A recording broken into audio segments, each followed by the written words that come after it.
Right, আজকে কিছু cute ঘটনা ঘটে গেল। কিছু চকো, চেরি, চিলি, আবার জইও আছে। দেখা যাক। Hello friends, welcome back to my channel. Welcome to দেখ পেছন ফের কি কিউট না ব্যাগটা, সামনে ফের কি ব্যাগ, মিনি ব্যাগ। ওকে, যাচ্ছি তিনজনে মিলে। বুলটি আসছে, আরেকজনও যাবে আমাদের সাথে। বুলটি নেই কেন? ও বাবা, সাজবে নুনি। আচ্ছা, যাই হোক, তো আমরা তিনজন, আরেকটা ভাই যাচ্ছে আমাদের সাথে ঘুরতে। আজ ওয়েদারও ভালো, গরম নেই কিন্তু, মানে গরম নেই, এই ঠান্ডা নেই, গরম আছে। তো যাই হোক, হ্যাঁ ঠান্ডা লাগছে না। তো দেখে মনে হচ্ছে খুবই মানে মানে মেঘ করে আছে, রোদ নেই বেসিক্যালি। তো চলো বেরোনো যাক, বেরিয়ে দেখি কোথায় কোথায় যাচ্ছি। ওকে, লেটস গো। সো আমরা অনেকটা ড্রাইভ করেছি, তো এটা আমার কাছে জল ভাত, ঠিক আছে। তো আমরা এসে পৌঁছে গেছি হচ্ছে নিউ টাউন, যে অ্যাক্সেস ওয়ার্ল্ডের ঠিক উল্টো দিকে, যেখানটা ক্লক হাউস আছে, সেখানে একটা পেট শো হচ্ছে, ঠিক আছে। সেই পেট শোটা আমরা দেখতে যাব। অনেক লাভলি লাভলি ডগিজ ওখানে পাওয়া যাবে। ইনফ্যাক্ট আমরা দেখেওছি একটুখানি ডগ শোজ দেখে আসি।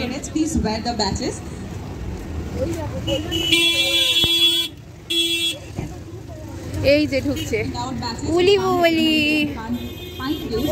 Wear the badges. It is very mandatory in this participation.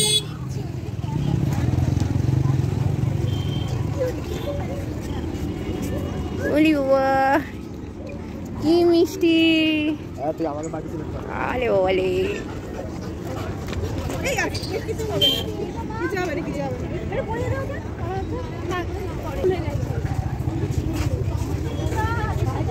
Can you please? Alright, this is the clock house of New Town. আচ্ছা, এখানে হচ্ছে রেজিস্ট্রেশন, এখানে হচ্ছে রেজিস্ট্রেশন। একটা জোরে হাততালি হবে ব্লুজোর জন্য, ওর অ্যামেজিং পার্টিসিপেশনের জন্য। একটা জোরে হাততালি হবে আপনাদের থেকে। Thank you. Next 10 Apple,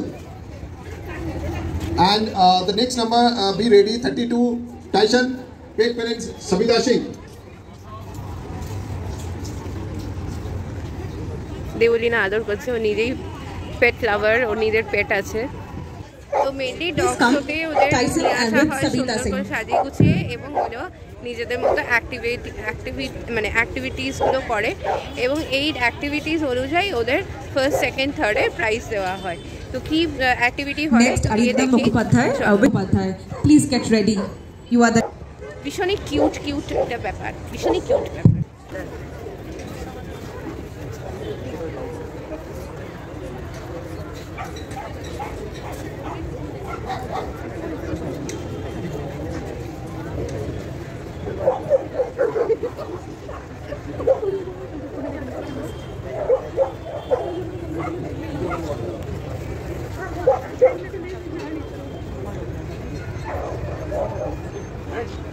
Next is Odinga Mukhopadhyay, it's Tuk Mukhopadhyay. Please get ready. Please come.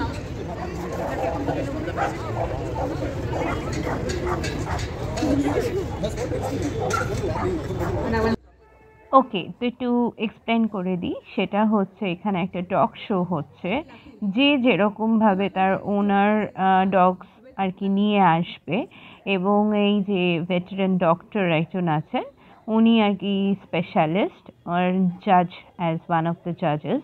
তো উনি আর কি এই সময়টা দেখছেন যে ডগটা কতটা ভালো আছে, ডক্টর মানে ডগ বা বিচ কোনো রকমের কি যেটা স্পিসিস, সেই স্পিসিস অনুযায়ী তার কীরকমভাবে আর কি টেক কেয়ার করা হচ্ছে, ওনারকে দিয়ে আর কি দেখানো হচ্ছে। আর এখান থেকে একটা জিনিস আমি জানতে পারলাম, সেটা হচ্ছে যখনই কোনো ডগ স্ট্রোল করতে বেরোবে না, তাকে সবসময় বাঁ সাইডে নেওয়া হবে, যেরকম বাচ্চাদের আর কি আমরা সবসময় লেফট সাইডে নিই, যাতে গাড়ি ঘোড়া বা কোনো রকম বিপদ থেকে আর কি ওদেরকে দূরে রাখা। And at the same time ওদের ভালো মতো করে আর কি চেক করা হচ্ছিল, দাঁত, মুখ, পুরো অর্গ্যানস ঠিক মতো আছে কি না, কার কীরকম এজ, সেই অনুযায়ী স্পেশালিস্ট যারা আছেন ওখানে ভেটেরিন ডক্টরস। তো উনি আর কি চেক করছিলেন, তার অনুযায়ী রেট হচ্ছিল, তাদের এক্সারসাইজ করানো হয় কি না, তারা কীরকমভাবে ওবিডিয়েন্স, একটা টেস্টও হয়েছে। আর এই জায়গাটা হচ্ছে আরেকটা আর কি ব্যারিকেড করা আরেকটা জায়গা, যেখানে আমাদের ঢুকতে দেওয়া হয়েছিল একটুখানির জন্য। আর এটা হচ্ছে পুরো মেলাটা, এখানে টেস্ট করা হয়েছিল ওবিডিয়েন্ট টেস্ট, যেটা পরবর্তীকালে ভিডিওতে দেখা যাবে। আর এত কিউট কিউট ডগস ছিল, সেজু ছিল, আমি সেজু ভীষণ পছন্দ, পাগ সেজু এইরকম টাইপের স্পিসিস আমার ভীষণ ভাল লাগে। And also they were big den বা বিগ ব্যান, তো বিগ ব্যান তো হবে না, বিগ ড্যানই হবে। If I am wrong please comment the right species. And other dog species as well, especially যারা pet dogs মানে ল্যাব্রাডর, গোল্ডেন শেফার্ড, স্পিচ, তারপরে আরও অনেক রকমের স্পিসিস আর কি আছে। ডগস সম্বন্ধে আমার অতটা নলেজ তো নেই, তো যাই হোক। তো এরকম অনেক রকমের ডগস, তাদের অনেক রকমের নাম এবং তাদের ওনাররা নিয়ে রীতিমতো এনজয় করছিল পুরো শোটা। এবং এই জাজ আর কি কিছু কিছু ওনার্সদেরকে ভীষণই রাগ করাচ্ছিলেন, মানে বকছিলেন, কারণ প্রচুর ওনার্সরা টেক কেয়ার করে না নিজেদের ডগসদের। তো যারা, আমার একটাই আর কি সাজেশন, যদি তুমি টেক কেয়ার না করতে পারো, ওরা অবলা জীব, তুমি যদি টেক কেয়ার না করতে পারো, please don't go head and adopt them. If and only যদি টেক কেয়ার করতে পারো তাহলেই নেওয়া উচিত। যেমন আমি নিই না, কারণ আমার ভয় লাগে যদি কিছু হয়ে যায়, ওরা কিছু বলতে পারবে না, বেচারা কষ্ট পাবে। এনিওয়েজ, এখানে একটা গল্প বলি, সেটা হচ্ছে যে একটা ডগ, তাকে রেস্কিউ করা হয়েছিল। সেই ডগটার ক্যান্সার জাতীয় কোনো অসুখ ছিল, কিন্তু যে যারা আর কি অ্যাডপ্ট করেছিল ডগটাকে, তারা রাস্তায় ফেলে দেয়। তারপরে ফস্টার প্যারেন্টস নিয়ে এসে ওকে, হি ওয়াজ 15 years old, তারপরে ফস্টার হাউসে ওকে ভীষণ রকমভাবে টেক কেয়ার করা হয়, এবং now he is in a very perfect and a fighter of cancer. So সেটা তোমরা আস্তে আস্তে পরবর্তীকালে দেখতে পাবে। এর মাঝখানে এই যে সেজুটা এত কিউট ছিল, আর কত রকমের ডগস ছিল, শুধু দেখে নাও। ওখানে থেকে থেকেই কিছু টিপস আর ট্রিক্স আমি জানছিলাম। Actually the veterinary doctor was actually giving lot of tricks. এই যে টানা হাঁচড়া করা ডগসকে, ঠিক আছে, এরমভাবে টানা, জোর করা, এটা একদমই উচিত না। আমাদের মানুষজনদের যদি এরকম জোর করি তাহলে কেমন লাগবে? তো যারা আর কি ডগ প্যারেন্ট, প্লিজ ওর নাম সিম্বা।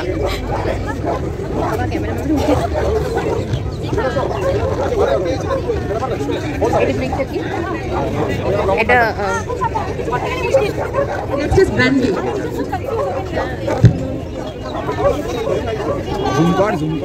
কেউ কমেন্টে জানাও এটা কি breed.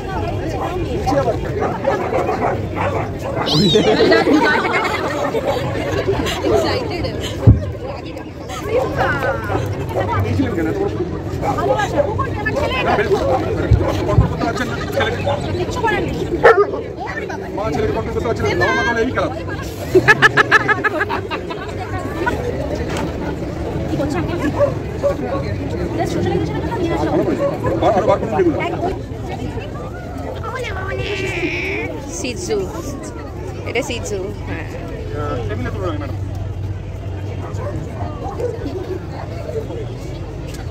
it's one of my favorite dogs.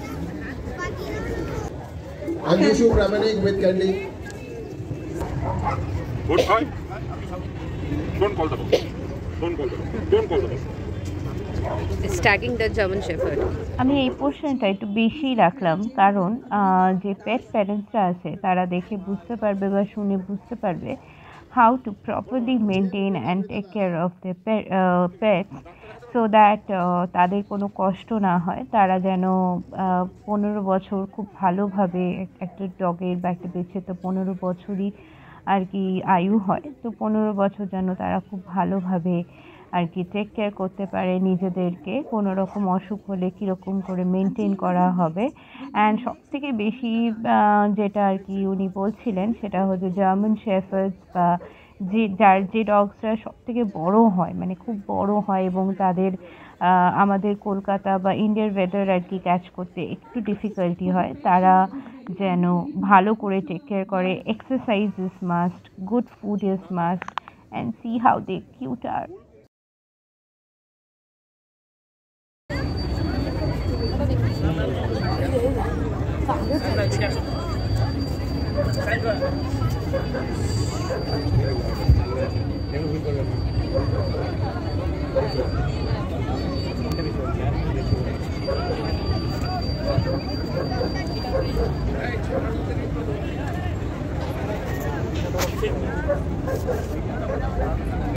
ওখানে চলছিল ওবিডিয়েন্স টেস্ট আর এখানে চলছিল ওনার আর একটা ডগের খুব ফানি পিকচার্স।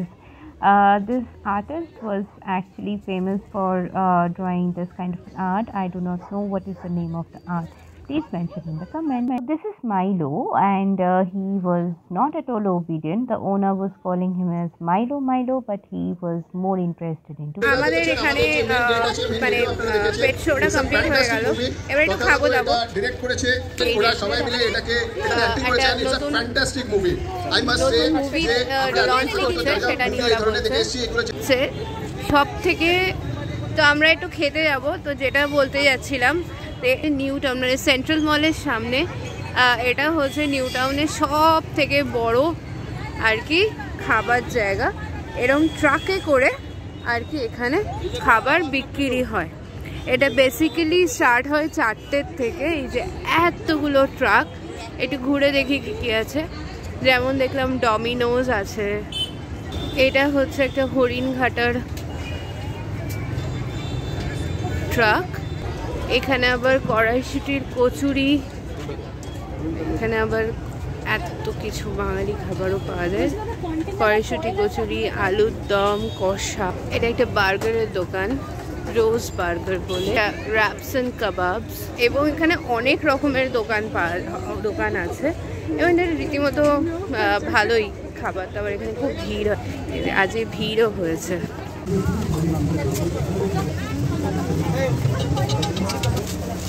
একটা শিক রোল নিলাম, চিকেন শিক রোল 110 টাকা হচ্ছে মিডিয়ামটা, আর স্মলটা হচ্ছে 65 রুপিস। আমার শিক কাবাবটা বানাচ্ছে।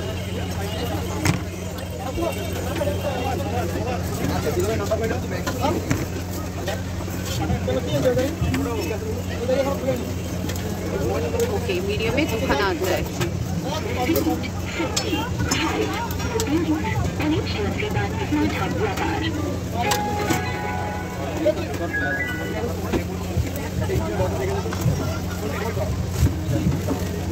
আমি একটা র্যাপ নিলাম। বেসিক্যালি র্যাপ আমার খুবই ফেভারিট, তো রোলের থেকেও বেশি ভাল লাগে আমার র্যাপ খেতে।